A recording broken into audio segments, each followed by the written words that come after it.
Hello everyone, my name is Brendan Snyder. Thank you so much for joining me and welcome to another Let's Go to the Record Store Experience video. So I like to film these things and take you on a trip with me, and here I am in New York City, so we'll head downtown for this one here. We're going to go to BookOff. I've been there before, you've seen some of these, but we're going to do it a little differently for this one.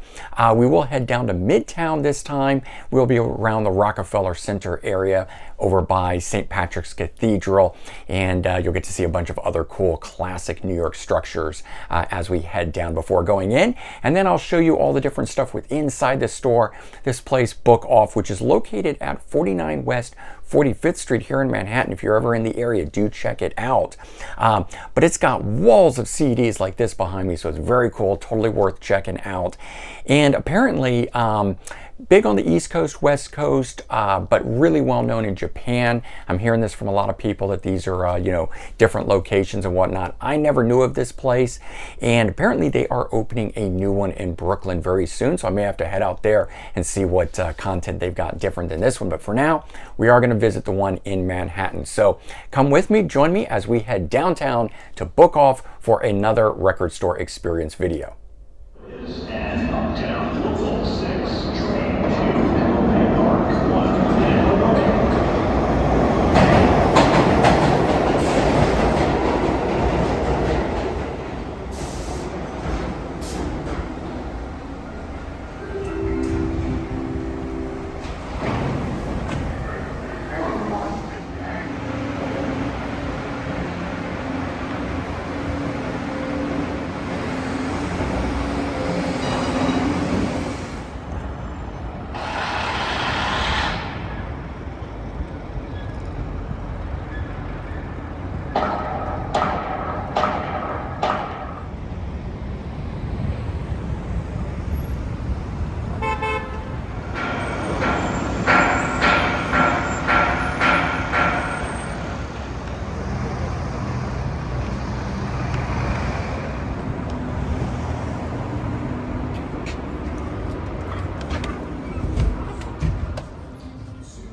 Essentials. Hits one, top hits.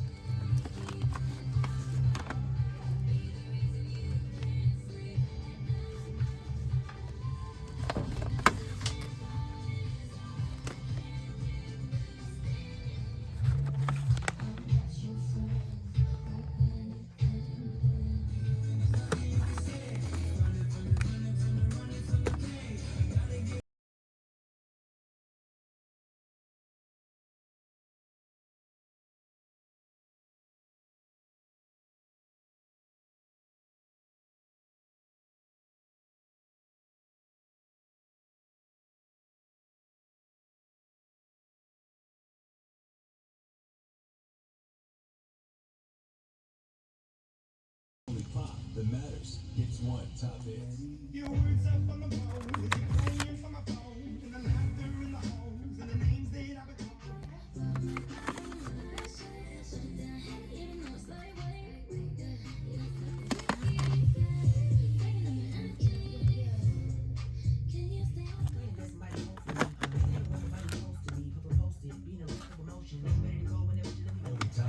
Hits one, top hits.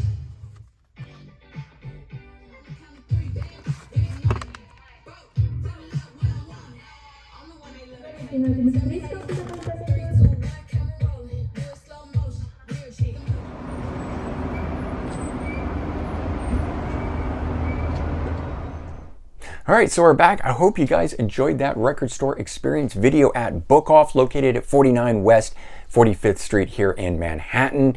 And again, check around for these because they are in different places throughout the country and in the world.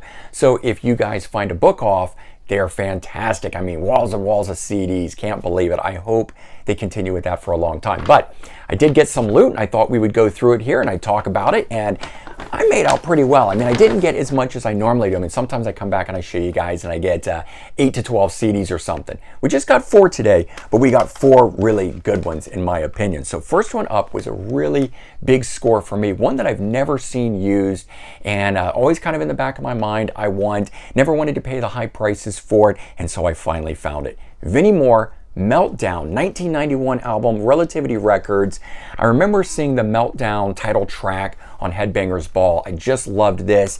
Later on, he would join UFO and become their guitar player, sort of the same way Steve Morse moved into Dixie Dregs. So it was interesting, and I really enjoyed that, and I knew him already outside of UFO before that, so him coming into UFO made it even better. And now I finally have this album. And now, 12 bucks, I know you guys say, some of you say, well, wow, that's too expensive for a used CD or something. But first of all, it's out of print and it's in really good condition. There's no crushed booklets behind the tabs or anything. The spines are not sun bleached at all. Just good condition all around. So I checked those things, and for me, the $12 on this is a lot better than getting a really beat up one for $5 or something. But as I said, I've never seen it used in a store before, so this was a big score for me. Next up was a cool one too. I actually own this one, but I own a reissue of it, and it didn't have the original album cover on it. So I'm going to show this to you. John Cafferty and the Beaver Brown Band. And so again, it's a $12 one, but remember, this is an out of print, and it's an original on Scotti Brothers, which I love the label.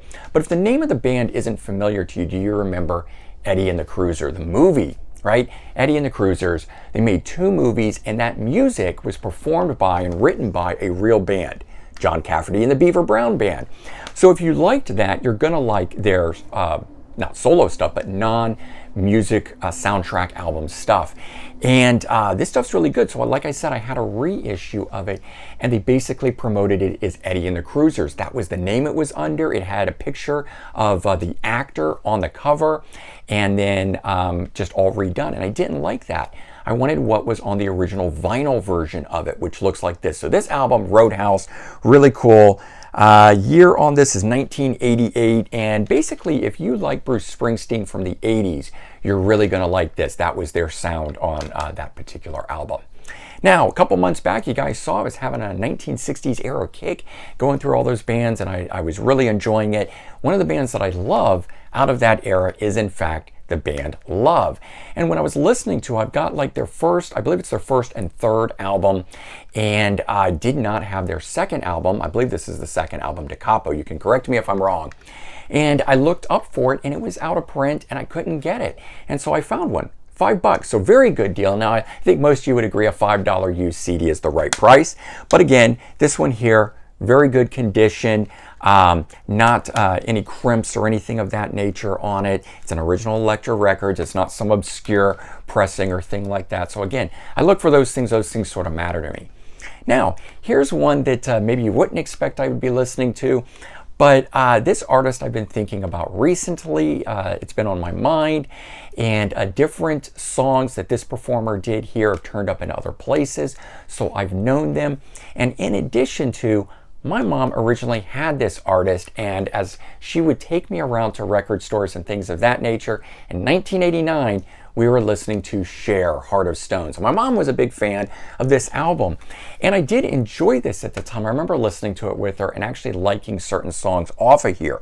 One in particular, Does Anybody Really Fall in Love Anymore? Now that song later turned up on Kane Roberts, the guitar player from Alice Cooper. And there's other connections in here because Desmond Child, who produced Alice Cooper's 1989 album Trash, at the same time produces some of the tracks on here, co-writes and so forth.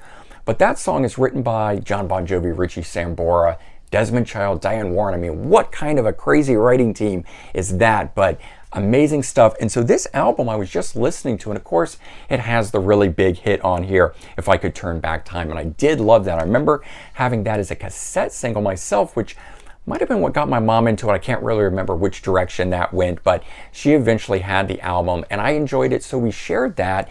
She'd take me to record stores, she'd be listening to her share, I'd be buying Alice Cooper's Trash and Kane Roberts and stuff like that. Lo and behold, songs between these artists were performed and shared and so forth, so kind of a cool thing there. Here, sitting back, 33 years later from 1989, and I'm finally buying Cher on CD. My mom will probably get a big kick out of that. Who knows? Maybe you will too. So there you go. I had some good finds. We got the Cher album, Love, John Cafferty and the Beaver Brown Band, too long of a name, needs to be shortened, and Vinnie Moore. So a lot of cool finds there. Very exciting for me. Hope you enjoyed seeing that and then also seeing these finds and why I chose to pick up what I did. Now, I always get this comment afterwards. People go crazy that I didn't buy a particular one that I showed. So everything that I show in the video, number one, I like. Number two, if it's not here in my hands right now, it means I already own it. So I show things that I like, I show things that I already own, and then I add to the collection, filling it out. So that's kind of what that is, if you had any questions about that. All right, everyone, take care. Have a great day. Go out to your record stores, buy some CDs, have fun, and I'll talk to you all real soon. Bye-bye.